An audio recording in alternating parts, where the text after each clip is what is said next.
Buenas noches, amigos, hermanos de la Escuela de Evangelización Juan Pablo II.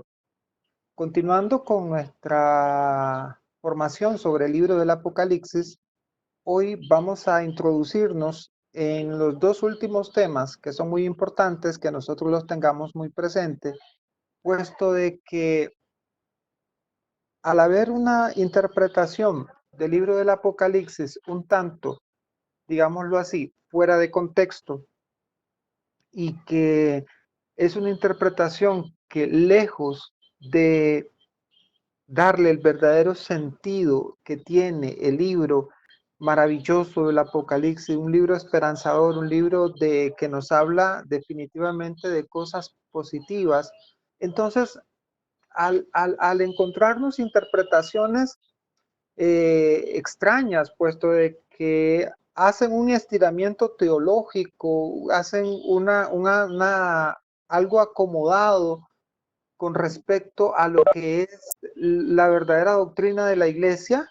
Hoy vamos a hablar del final de los tiempos y tenemos que hablar, digamos, de acontecimientos importantes que se van a dar para que nosotros sepamos cuándo es el final de los tiempos, no a como lo plantean en la actualidad. Entonces, vamos a arrancar estudiando San Mateo capítulo 24, versículo 4.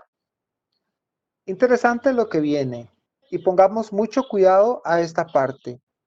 Y respondiendo Jesús les dijo, mirad que nadie os engañe, porque vendrán muchos en mi nombre diciendo, yo soy el Cristo, y a muchos engañarán. Para que esto que nos dice Jesús de su propia boca no suceda, se requiere de algo muy importante, hermanos.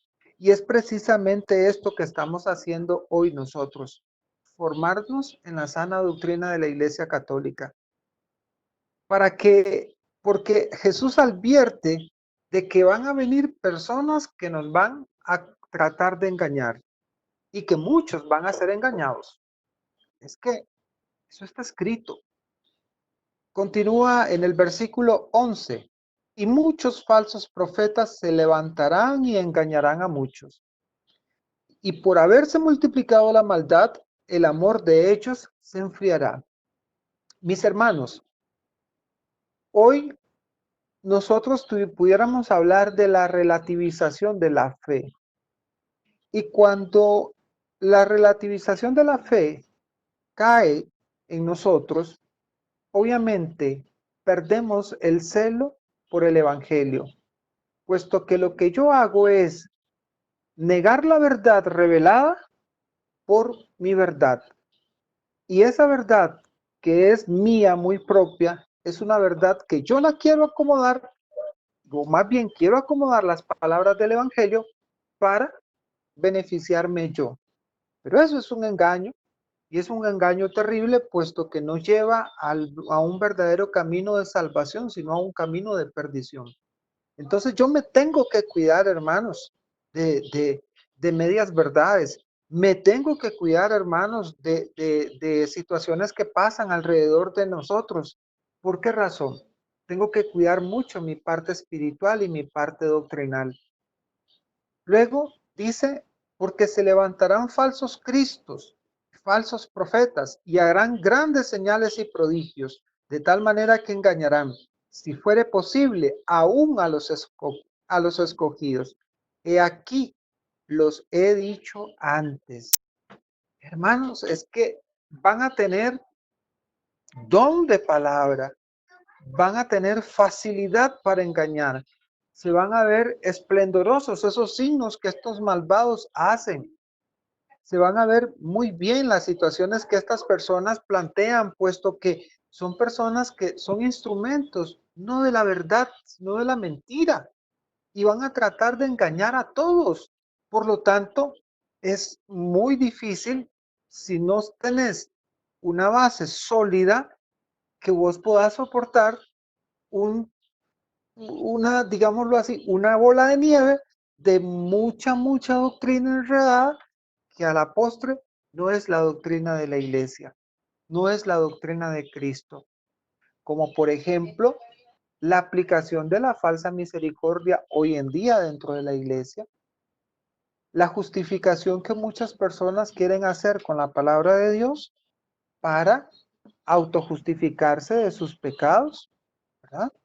Como por ejemplo, les voy a poner un ejemplo muy de hoy. Existe hoy en día una versión de una Biblia homosexual y que tratan de torcer la palabra de Dios para justificar la práctica de la homosexualidad. Esto sucede hoy, hermanos, y así hemos visto nosotros cómo a través de la historia, a través del tiempo, muchas falsas doctrinas han surgido para engañar al pueblo de Dios, a los escogidos, sacar de la iglesia y llevarlos a su redil. Y lo seguiremos viendo, porque cada vez más, por ejemplo, al menos a mí me preocupa cuando un hermano dice, el Espíritu Santo me ha dicho, y yo, ay Dios mío, ¿qué le habrá dicho? ¿Qué habrá dicho ese Espíritu Santo?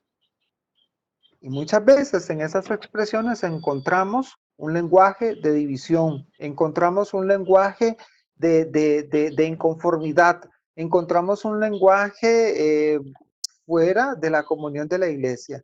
Y es ahí donde nosotros debemos de tener mucho cuidado, puesto que ya el Señor nos los había profetizado. Pablo, en segunda de Tesalonicenses, capítulo 2, versículos del 2 al 1, dice lo siguiente.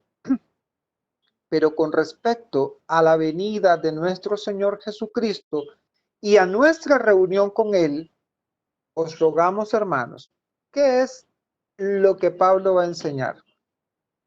Pablo en el capítulo 2, versículo 2 dice que no os dejéis mover fácilmente de vuestro modo de pensar, ni os conturbéis, ni por espíritu, ni por palabra, ni por carta como si fuera nuestra, en el sentido de que aquel día del Señor está cerca. Hoy precisamente, hermanos, cuando vemos cómo personas toman el libro del Apocalipsis para decir de que el día del Señor está cerca, hoy es actual. Eso es hoy. Recuerdo un hermano que participó en uno de los encuentros y me hacía la pregunta de que si podíamos tomar cosas del Apocalipsis y aplicarla hoy. Hoy era el día de la respuesta para ese hermano. Hoy, hermanos, vemos cómo toman las figuras literarias, un libro riquísimo en figuras literarias, pero ni siquiera toman las figuras literarias, sino que lo toman de una manera literal y haciendo cambios muy sustantivos a un libro que era dirigido a una comunidad específica, que a nosotros nos interpela y nos llama la atención también, como ellos son, como ellos vivieron esos momentos difíciles y cómo ellos salen triunfadores de esos momentos difíciles. Pero hay personas que no te lo plantean de esa manera, sino más bien que lo dan de una manera diferente, puesto que te hablan del fin de los tiempos, del fin del mundo y que el mundo se va a acabar y que entonces arrepiéntete porque va a acabar el mundo y tú eres un pecador y te irás al infierno. Ese es el lenguaje del Apocalipsis que estas personas utilizan. Sin embargo, Pablo nos habla de que no cambiemos nuestro modo de pensar, que no nos inquiete, que no nos perturbe, ni por espíritu, ni por palabra, ni por carta como si fuera nuestra. Incluso, hermanos, no me voy largo. Vamos dentro de la misma iglesia católica y nos vamos a encontrar personas que dicen tener revelaciones del Espíritu de Dios y que Dios les ha hablado. ¿Y de cuál es el lenguaje que tienen? Exactamente el mismo. Un lenguaje de destrucción de la humanidad porque hemos fallado.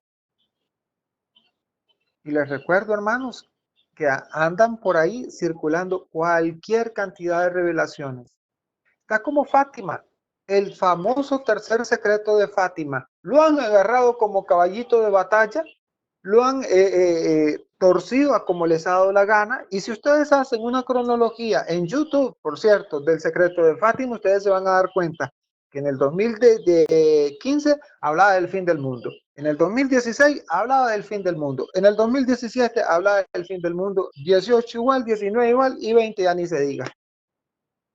En el 20 seguramente que van a decir, ahora sí se cumple el fin del mundo en el libro perdón, en el mensaje de Fátima. ¿Por qué? porque andan en busca de novedad, andan en búsqueda de la novedad. Y no es eso, hermanos. No se trata de eso. En el versículo 3 dice, nadie os engañe en ninguna manera, porque no vendrá sin que antes venga la apostasía y se manifieste el hombre de pecado, el hijo de la perdición. Tiene que suceder algo. Es que, vean, hermanos, hay ciertos tips que definitivamente nos dan un indicio de que ya la venida está cerca. Y la apostasía es uno de los indicios que definitivamente son inequívocos para saber ya cuándo va a ser el final del mundo. ¿Ah? Continuamos. Segunda carta de San Pedro, segunda carta de San Pedro dice lo siguiente. Capítulo 2, versículo 1. En el pueblo de Israel hubo también falsos profetas. De la misma manera habrá entre ustedes falsos maestros que introducirán solapadamente desviaciones perniciosas y renegarán del Señor que los redimió, atrayendo sobre sí mismo una inminente perdición. El apóstol Pedro denuncia también la presencia de falsos profetas, denuncia la presencia de falsas doctrinas, denuncia la actividad de agentes que tratan de sacarte de la iglesia de Cristo y llevarte a ese redil falso. Se convierten en falsos adoradores, puesto siguen doctrinas falsas. Entonces, el mismo Pedro nos dice de que hay problemas cuando nosotros no tenemos al pueblo unido, puesto de que pueden caer en las garras de estos falsos maestros, de estos falsos profetas. En el versículo 2.2 dice, muchos imitarán su desenfreno y por causa de ellos el camino de la verdad será objeto de blasfemia. Y hoy, hermanos, hablar de la verdad de Cristo y de su palabra revelada es casi una blasfemia. Tú hablas de Cristo y inmediatamente sos tildado de misógino, retrógrado, edad media, ignorante, intolerante, porque hablar de la verdad de Cristo hoy en día es casi una blasfemia. Para este mundo, para esta sociedad de cristal, la verdad de Cristo es confrontativa. Claro, hermano, claro que es confrontativa, puesto que es lo que es, la verdad de Cristo es única y verdadera, y al toparse en una sociedad tan relativista, tan enfocada en el hombre, en sí misma, denuncia su falta de amor, su falta de caridad, su falta de solidaridad, su falta de entrega al amor al prójimo. Claro que lo denuncia, hermanos. Por eso es que nosotros tenemos una sociedad enferma, sin valores cristianos. Una sociedad que no importa quitar la vida, no importa si tú eres un recién nacido o tú eres una persona adulta. Lo que importa es mi beneficio. Por ejemplo, la mujer que aborta, ¿qué es lo que le importa? Dice que es continuar su vida sin problemas. El hombre que asesina, ¿qué es lo que le importa? Matar para robar o matar para obtener poder. Eso es lo que importa. Entonces, precisamente, muchos imitarán su desenfreno y a causa de ellos el camino de la verdad será objeto de blasfemia. En el versículo 2, capítulo 2, versículo 3 dice, llevados por la ambición y valiéndose de palabras engañosas, ellos se aprovecharán de ustedes, pero hace mucho que el juicio los amenaza y la perdición los acecha.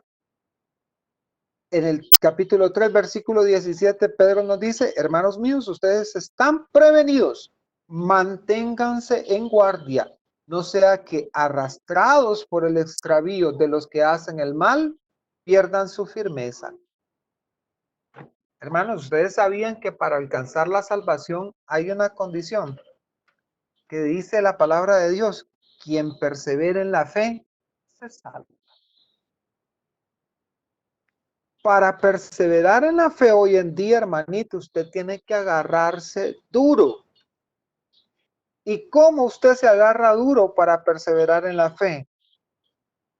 Métase de memoria el catecismo, pero no solamente se lo aprenda como concepto, vívalo.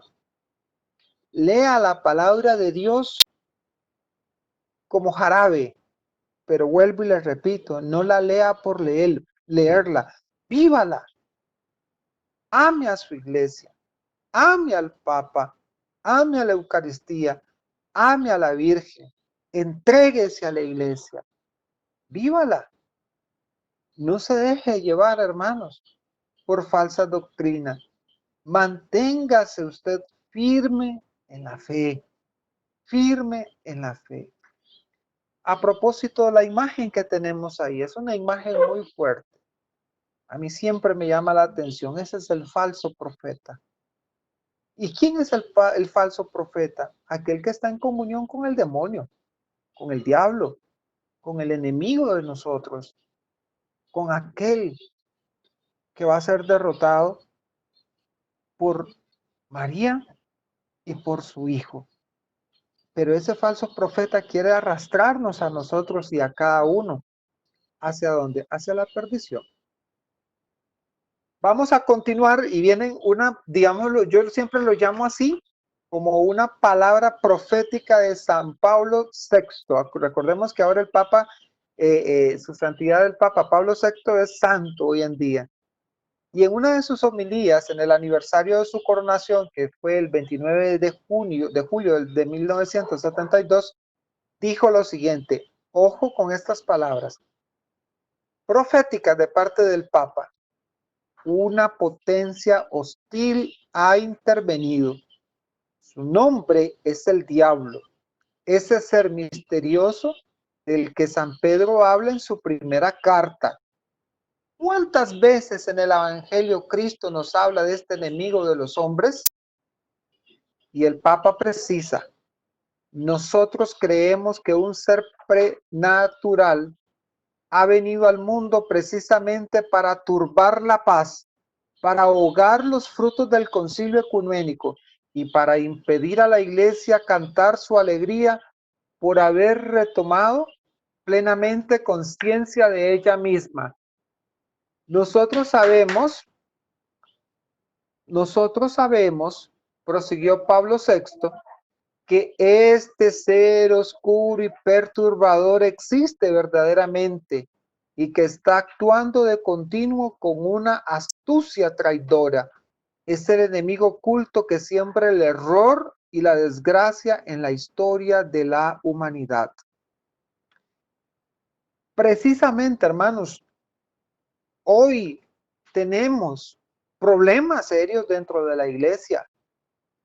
Hoy tenemos laicos, religiosos, religiosas que están fuera de la comunión de la iglesia.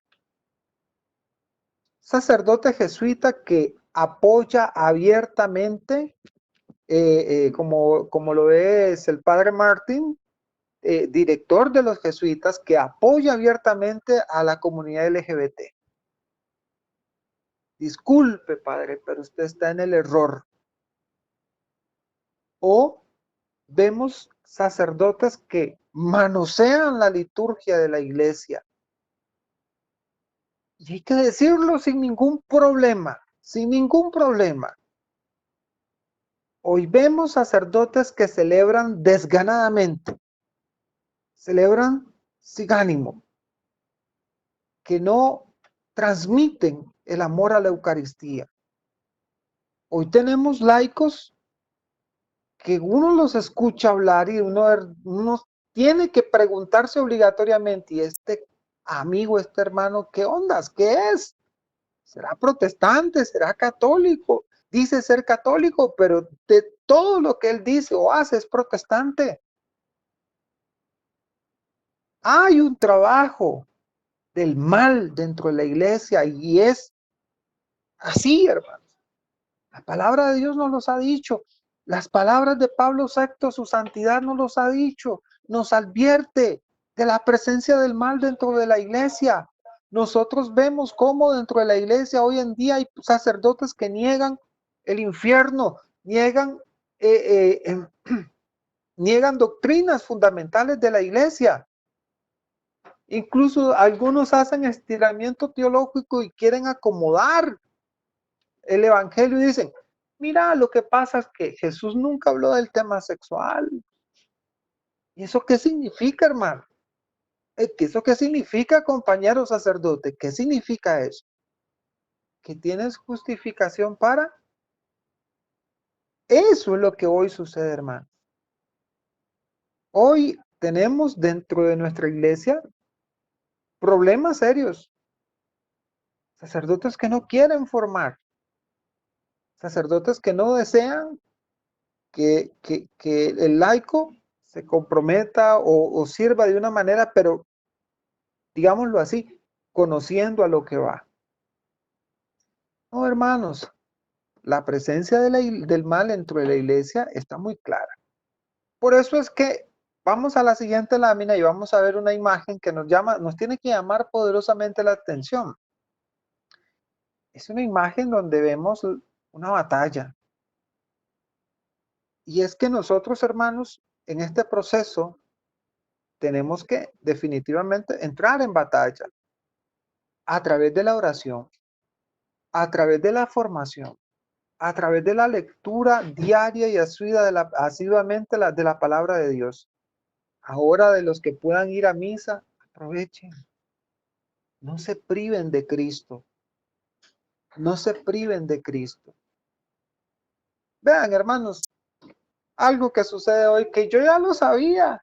Estaba conversando con mi párroco y me decía mi párroco, increíble, todavía tenemos campos para la misa. ¿Y qué esperaba, padre? A misa van a venir los que verdaderamente siempre han querido vivir la misa. Porque ahora, que se van a ir a los templos, lo dudo, solo que sea una comunidad muy creyente. Pero recordemos algo, que los templos se nos estaban llenando por el tiquetito de catecismo. ¿Cierto o no? Recordemos algo de que como había que buscar una firma en los boletines parroquiales para los de confirma, tenemos problemas. Tenemos problemas. Muy bien, continuamos entonces y vamos a ir por pasos. ¿Qué dice la Biblia acerca del fin del mundo? Para comenzar, la escritura nunca hablan del fin del mundo. Se habla del fin de los tiempos, que es totalmente distinto. El fin de los tiempos, como diciendo que este mundo no acabará del todo, sino que sería transformado en un cielo nuevo y una tierra nueva, gracias a la resurrección de Jesucristo. En la Biblia también encontramos muchas expresiones que se refieren al fin de los tiempos. Vamos a ver, entre ellas está el día de Yahvé, el día del juicio, el día de la venida de Cristo, la resurrección final, la parusía, la llegada del reino de Dios. Son todas expresiones que nos hablan del fin de los tiempos, no del fin del mundo, no de destrucción total, no de un Armagedón como la película de Bruce Willis, no, ni tampoco de aquella que se llamaba El Cometa, que era con Morgan Freeman, no. Se habla del fin de los tiempos, del día de Yahvé, del día del juicio. Y ese es el lenguaje que se utiliza en diferentes textos y en diferentes libros, e incluso se usa en la Sagrada Biblia, perdón, en el libro del Apocalipsis. 2. ¿Cuándo pasará esto? En cuanto al día y la hora, nadie lo sabe, ni los mismos ángeles del cielo, ni siquiera el Hijo de Dios, solamente el Padre lo sabe. Mateo capítulo 24, versículo 36 y Marcos capítulo 13, versículo 32. Jesús no quiso dar la fecha, ni el día, ni la hora, porque en Hechos de los Apóstoles nos dicen capítulo 1, versículo del 1 al 7. A ustedes no les toca saber cuándo o en qué fecha el Padre va a hacer las cosas que solamente Él tiene autoridad para hacer. Hermano, yo no sé cuál es la bendita insistencia de querer ponerle fecha al fin del mundo, al mundo. Los testigos de Jehová, los adventistas, los mormones, los pentecostales y un sinnúmero de gentes. Ahora en eso también están los seguidores de los extraterrestres. También pudiéramos hablar de History Channel. También pudiéramos hablar de un montón de personas que sacan cualquier cantidad de teorías para acabar con el mundo el mundo y la población entera. No sé cuál es la obsesión que tienen porque que el mundo se acabe, ¿verdad? Para muchos conspiranoicos, como les digo yo, están viendo en todos los procesos que pasan. Por ejemplo, cuando han habido conflictos en el Medio Oriente, que han habido conflictos toda la vida, muchos de nosotros, de personas de 60, 50, 80 años, han nacido y ya habían conflicto en Medio Oriente, ya existían los problemas ahí, pero muchas personas relacionan esos hechos al fin del mundo. Una obsesión un tanto, digámoslo así, obsesiva, valga la redundancia, obsesiva la idea de que se acabe el mundo. Y no es que Jesús no lo supiera, sino que más bien no nos corresponde. ¿A qué nos alienta Cristo? Cristo nos alienta a nosotros a que tengamos, a que estemos preparados. Hermanos, preparados. Y un ejemplo precioso que Cristo nos da es la parábola de las esposas prudentes y las imprudentes. Si usted tiene su lámpara con aceite, usted va a entrar al banquete del Señor. Pero si usted no se preparó, olvídelo, se quedará afuera, totalmente afuera.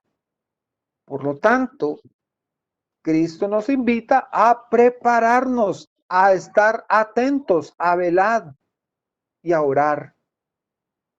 Ahí está la clave, hermanos, de nuestra preparación. Entonces, es importante que nosotros de verdad entremos en una reflexión profunda de cómo será el fin del mundo. El fin del mundo tuyo y mío puede ser hoy. Hoy.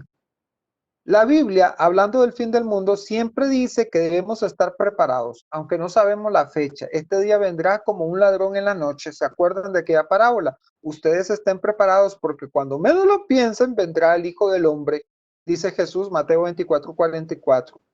El día del Señor vendrá cuando menos espera, como viene un ladrón en la noche. Hermanos, ¿recuerdan aquel hombre? Mandó a tirar los graneros y empezó a construir viñedos y dijo, tengo tanta plata, pero tanta plata que puedo vivir toda mi vida tranquilo, feliz.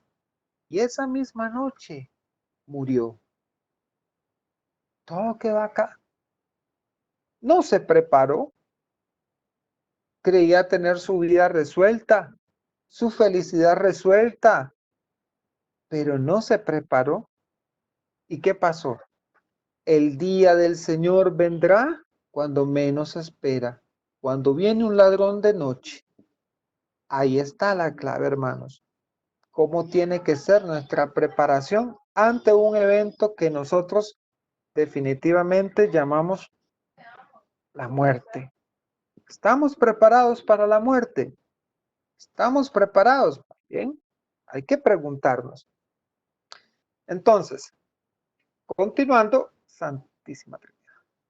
Continuando, pasemos esa lámina a la que viene, ¿verdad? El fundador de los adventistas, William Miller, dice lo siguiente, con el texto de Daniel 8:14, y calculando los días de este texto como años, fijó la venida de Cristo a la tierra para el 21 de marzo, por darles un ejemplo, en 1843, el día final. Llegó esta fecha y no pasó nada, y en especial luego dijo que se equivocó en sus cálculos. En un año proclamó otra vez la venida de Cristo para el 21 de octubre de 1844. Y viendo que Cristo no volvía a la tierra, dijo simplemente que el juicio de los hombres comenzó en el cielo y pronto Cristo se manifestará en la tierra. Los testigos de Jehová anunciaron la venida de Cristo y su reino de 1000 años en la tierra para el año 1914. Luego, para el 1925, luego para 1925 y ahora ya no dan fecha. Pero no se quedaron ahí, porque sí empezaron a dar fecha en otros tiempos, en otros años. Y volvieron a la carga por ahí en 1989, en el 88, luego en el transcurso del milenio, y así ha venido 2000, 2012, 2015, 2018, hasta hoy y seguirá. Siempre perder la idea del fin del mundo pareciera mentira, vende, vende y la gente compra lamentablemente esa idea. Tercero, ¿cuándo será la venida de Cristo? En algunas partes de la Biblia se habla de la pronta venida de Cristo, en otras partes se anuncia todavía un tiempo de espera. Dios, que es el juez, está ya a la puerta, se acerca al fin de todas las cosas. Primera de Pedro 4:7. Sí, ven pronto. Amén. Ven, Señor Jesús. Apocalipsis 22:20. ¿Cuál es el clamor de la iglesia del Apocalipsis? Ven, Señor Jesús. Ojo, que esa expresión de ven, Señor Jesús, es la misma que nosotros usamos en misa. De hecho, de ahí es donde sale. Cuando nosotros decimos Maranata, ven, Señor Jesús. Le estamos pidiendo que venga ya, que lo estamos esperando. Que se manifieste ya, que lo estamos esperando. Hasta Jesús mismo anuncia su pronta venida, cuando dice, en verdad les digo que hay algunos de los que están aquí presentes que no morirán hasta que vean al Hijo del Hombre venir en su reino. Mateo 16:28. Qué interesante, ¿verdad? Que Jesús mismo anuncia su venida. Los cristianos de la iglesia primitiva se dieron cuenta de que la historia podía durar mucho más, y hasta algunos se burlaban de la propia venida de Cristo diciendo, ¿qué pasó con la promesa de Cristo que iba a venir? Pues desde que murieron nuestros antepasados, todo sigue igual que desde que el mundo fue hecho. Segunda de Pedro 3:4. Y el apóstol Pedro les contestó, hermanos, no olviden que para el Señor un solo día es como 1000 años y 1000 años son como un solo día.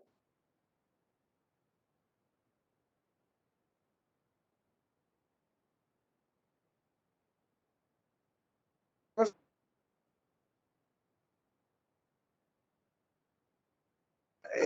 partiéndose a espadazos, no sé ni cómo va a ser eso. O sea, algo así como los que fueron a ver la película de los Avengers, la última, cuando se dio la última batalla entre el ejército de Thanos y el ejército del Capitán América. Una batalla así como apoteósica, algo increíble. Eso es lo que nosotros estamos esperando. Y no, hermanos,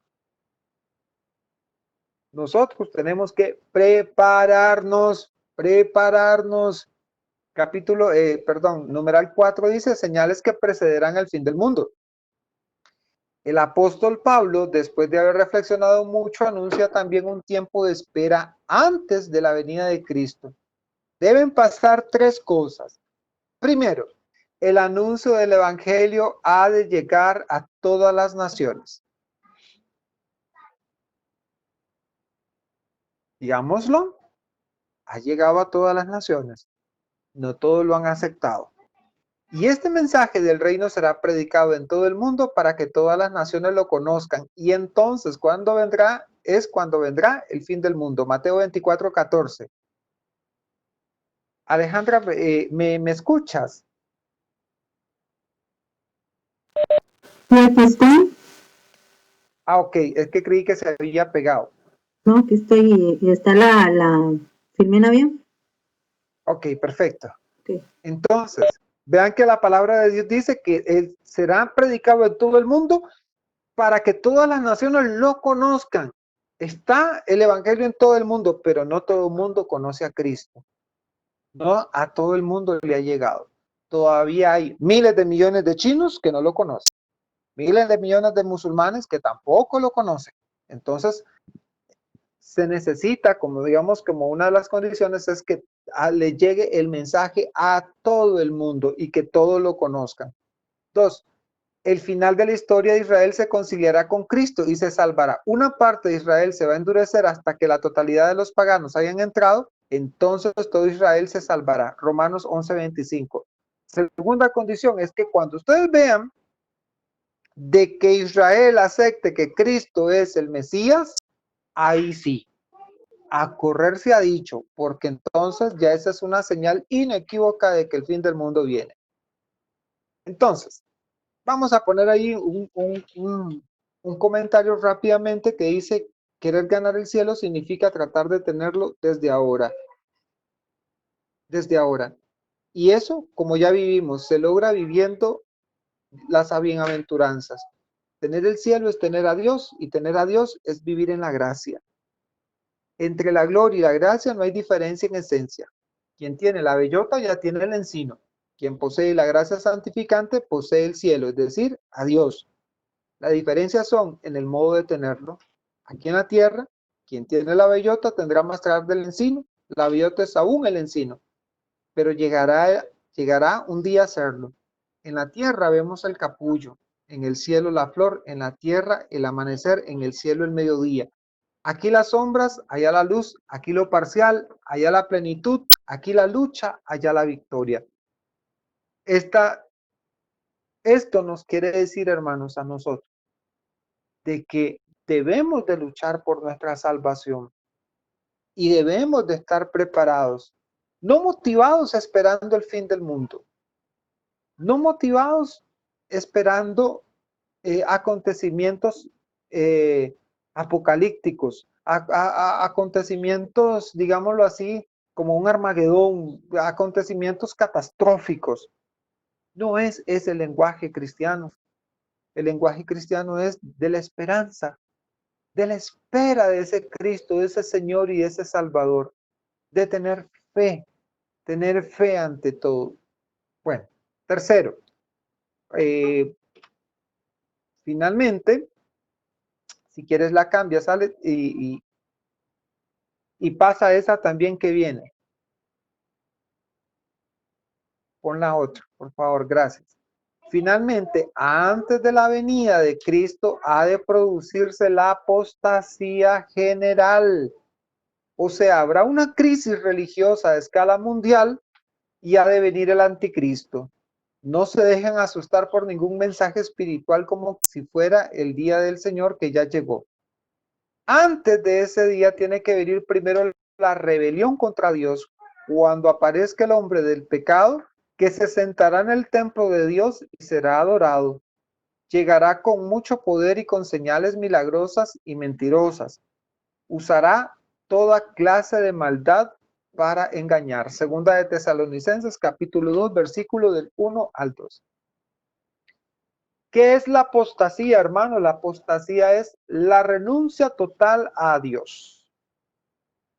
No es no creer, es que ya no deseo ser parte que es diferente, del mensaje de Dios, de su iglesia, y rechazo por completo a Cristo. Así como lo rechazó Jerusalén, así como lo rechazaron los sacerdotes, así como lo rechazaron los fariseos, de esa misma manera lo van a rechazar muchos. A eso se le llama la apostasía, una rebelión en contra de Dios. Otros hacen apostasía de una manera diferente, por ejemplo, como los que promueven la ideología de género, que ellos incitan a una apostasía distinta porque niegan la creación al negar la naturaleza de hombre y mujer. Aborrecen, por ejemplo, el mensaje de que la familia es el centro de la humanidad. Y ellos se empeñan en destruir y llamar a cualquier cosa familia. Eso es lo que nosotros vamos a llamar la apostasía general. Y este es algo importante. Eso ni siquiera se vislumbra por ningún lado. Muchos somos los que creemos en Cristo. Muchos. Aún hay aún incluyendo a los que están en sectas protestantes. Ellos creen en Cristo. Y ellos no han no han cometido apostasía todavía.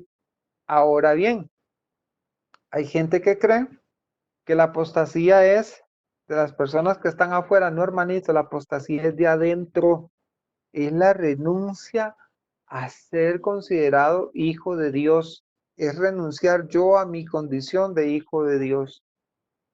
Es rebelarme en contra de Dios, no aceptar su salvación, no aceptar sus sacramentos, no aceptar su iglesia, no aceptar su doctrina. Esa es la apostasía, esa es la rebelión en contra de Dios. 4.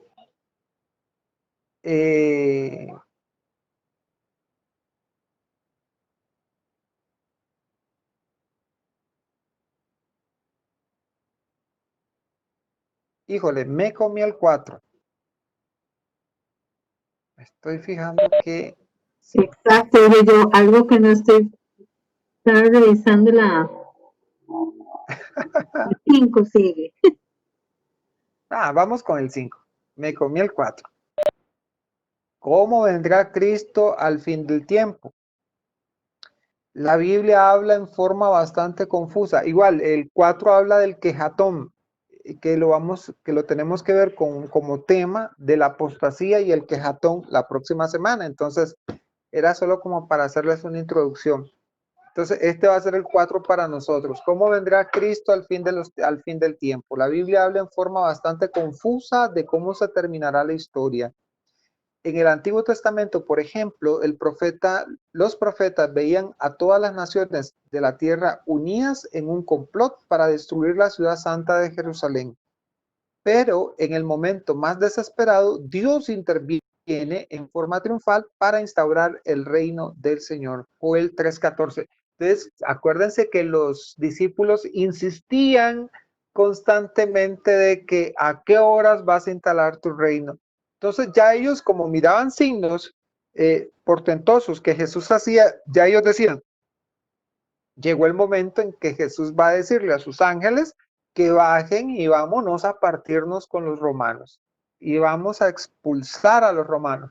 Por eso es que ustedes ven la actitud de los discípulos cuando ven que ya van rumbo a Jerusalén y empiezan a hacer números. Uy, ahora sí, yo voy a ser ministro digámoslo así, seguramente Mateo pensó, yo como mínimo ministro de Hacienda, ministro del Tesoro, ¿verdad? Me imagino a los otros haciendo números en que iban a ocupar puestos importantes. Sin embargo, Jesús, recuerden lo que le dijo a los zebedeos. Ustedes creen que van a obtener puestos que ya están reservados para otros y reservados desde el cielo. Todos van a beber del cáliz que yo voy a beber, pero ahorita, no, en este momento no. Entonces, eso es de la idea de un Mesías triunfante, un Mesías guerrero, el Mesías, como lo decíamos en Cristología, el Mesías Ben David, que es el Mesías guerrero, el Mesías que iba, según la tradición judía, que iba a destruir a los enemigos de Israel, los iba a expulsar y se iba a instaurar un reino poderoso. Ese es el Mesías esperado, el famoso Mesías Ben David de los judíos. Pero no, nosotros teníamos un Mesías totalmente diferente.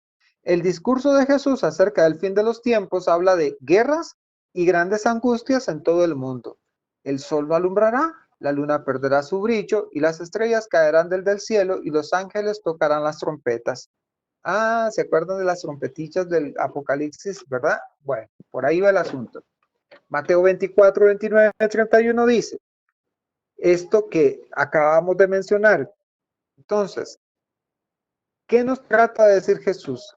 Que siempre estos signos van a estar presentes. pero que en un determinado momento pues va a ser un poco, digámoslo de esa manera, más fuerte. Se va a vivir de una manera más fuerte. El libro del Apocalipsis 13:17 nos habla del dragón y de los monstruos de la gran batalla en el cielo. La Babilonia la grande, de la madre de las prostitutas y los abominables ídolos de todo el mundo. Entonces, nosotros vemos cómo, por ejemplo, existe una batalla espiritual fuerte hoy en día. Existe una batalla entre el bien y el mal, ¿verdad? Muy bien, continuamos. ¿Cómo debemos prepararnos para el final de los tiempos? Nuestro destino último y definitivo no está lejos. No es un futuro imposible de imaginar. Ya comenzó. Jesucristo con su persona, su palabra y su actuación ya inauguró el reino de Dios. Lucas capítulo 11, versículo 20. Hermanos, ya Cristo nos da el mensaje de salvación. Ya depende de mí cómo me prepare. Ya Cristo es un acontecimiento en la vida de cada uno de nosotros. Y cómo yo estoy viviendo ese acontecimiento. ¿Cómo estoy yo respondiendo ante ese acontecimiento? Por ejemplo, ¿cómo estamos respondiendo al acontecimiento de la pandemia? ¿Nos hemos echado a morir? ¿Estamos actuando responsablemente, cuidándonos? ¿Estamos haciendo las cosas que necesitamos hacer? Entonces, ante los acontecimientos debemos de tener una respuesta. La pregunta es, ¿cuál es tu respuesta ante el acontecimiento de Jesucristo en tu vida? ¿Cuál es la respuesta? ¿Mm? Entonces, he ahí la diferencia. Tengo que prepararme puesto que ya Jesucristo entró en la vida del hombre. Ya comenzó a juzgar a los hombres. Su palabra, su amor, su muerte nos juzgan y a veces nos condenan. Ya nos traspasó algo de su resurrección. Uy, hermanos, esto sí es fuerte. Claro que es fuerte. Porque la palabra de Dios, como dice en Apocalipsis, es una espada de doble filo. Y que esa espada de doble filo, hermanos, tiene que entrar en el corazón del hombre para destruir el corazón antiguo y dar un corazón nuevo. Cristo nos juzga. Claro, hermanitos. Yo siempre en otros cursos que me ha tocado hacer presencial ahí en la escuela de evangelización, les he dicho, hermanos, ustedes no se comparen con el que está en pecado, no se comparen con el adúltero, no se comparen con el narcotraficante, no se comparen con el ladrón, no se comparen con la viejilla chismosa del barrio, no se comparen con una persona que ustedes creen que ande caminando mal o caminando en pecado, con el que tenga vicios. Compárese con el crucifijo y con el que está ahí. Compárese con Jesús y a ver por dónde sale. Ya Cristo nos juzga. Desde la cruz, hermanos, ya hay un juicio para mí. ¿Cómo valorizas tú mi sangre derramada por ti? ¿La tomas o la dejas? Entonces, por eso, el Nuevo Testamento nos habla del tiempo a partir de Jesús como los últimos tiempos. Desde entonces urge vivir conforme al Evangelio, urge para todos y cada uno porque no sabemos cuánto falta para el fin. Y ahí hay una serie de textos bíblicos que nos tienen que hacer reflexionar. Nadie sabe cuánto falta para el fin. Pero la insistencia de la novedad, de ver que los cielos se abran, de que las trompetas, de que hayan ángeles peleando contra demonios, de que hayan guerras y pandemias y que las naciones y que esto y que lo otro. No, hermanos, si ya Cristo nos juzga desde su palabra.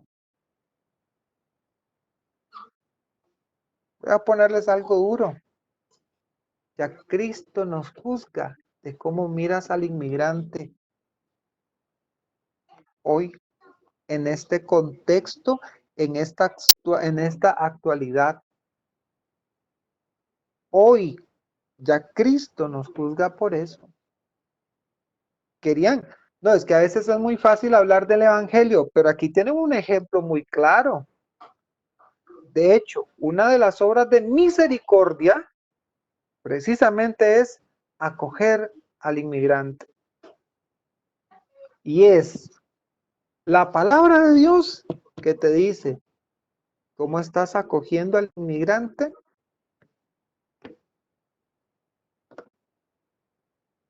Porque a Cristo o se le sigue completo o no se le sigue. Así de fuerte es la cosa. No podemos esperar. Santísima Trinidad. Pasó lo que no quería que pasara, pero pasó. Todos lo vieron, ¿verdad? Pero ya pasó, tranquilo. No podemos esperar pasivamente el retorno de Cristo, el juicio final, la resurrección general, la instauración total del reino de Dios. Esta esperanza es el motor de la historia. Lo que Dios comenzó en Jesucristo urge que lo pueda cumplir y nosotros debemos ahora remover los obstáculos. La segunda venida de Cristo al final de los tiempos es el momento del juicio final de la resurrección general y de la instauración definitiva del reino de Dios. Nuestra esperanza tiende hacia el cielo nuevo y a esa tierra nueva. Por eso la Biblia termina con estas palabras de espera.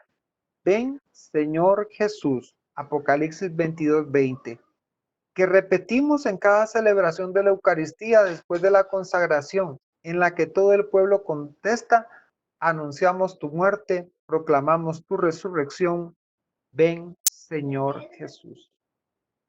Hermanos, yo tomaría una tarea y se las recomiendo a ustedes. Leamos el libro del Apocalipsis desde el primero capítulo hasta el último versículo.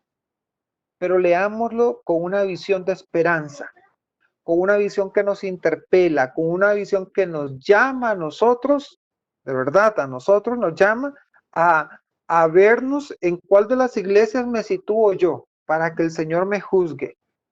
Seré frío como tal iglesia, seré duro como tal iglesia, me habré equivocado en el camino a la hora de no seguir la sana doctrina de la iglesia, o no me hace ningún reproche, puesto me he comportado tan bien que soy como la iglesia de Esmirna, o he dejado de amar a Cristo por estar pendiente de otras cosas como Sardes o como Filadelfia. ¿Qué tipo de iglesia seré yo? Estaré esperando definitivamente un cambio, una transformación en mi vida. Hermanos, a eso es lo que nos llama a nosotros la palabra de Dios hoy, a transformarnos, a vivir en la esperanza, en la fe y en la caridad, en el amor al prójimo. Por eso les decía, a veces la palabra de Dios es dura y nos da duro y tenemos que despojarnos del hombre viejo y acoger al hombre nuevo, porque nos da muy duro. Y qué difícil es decirle a un hermano, por ejemplo, que tiene que amar al inmigrante.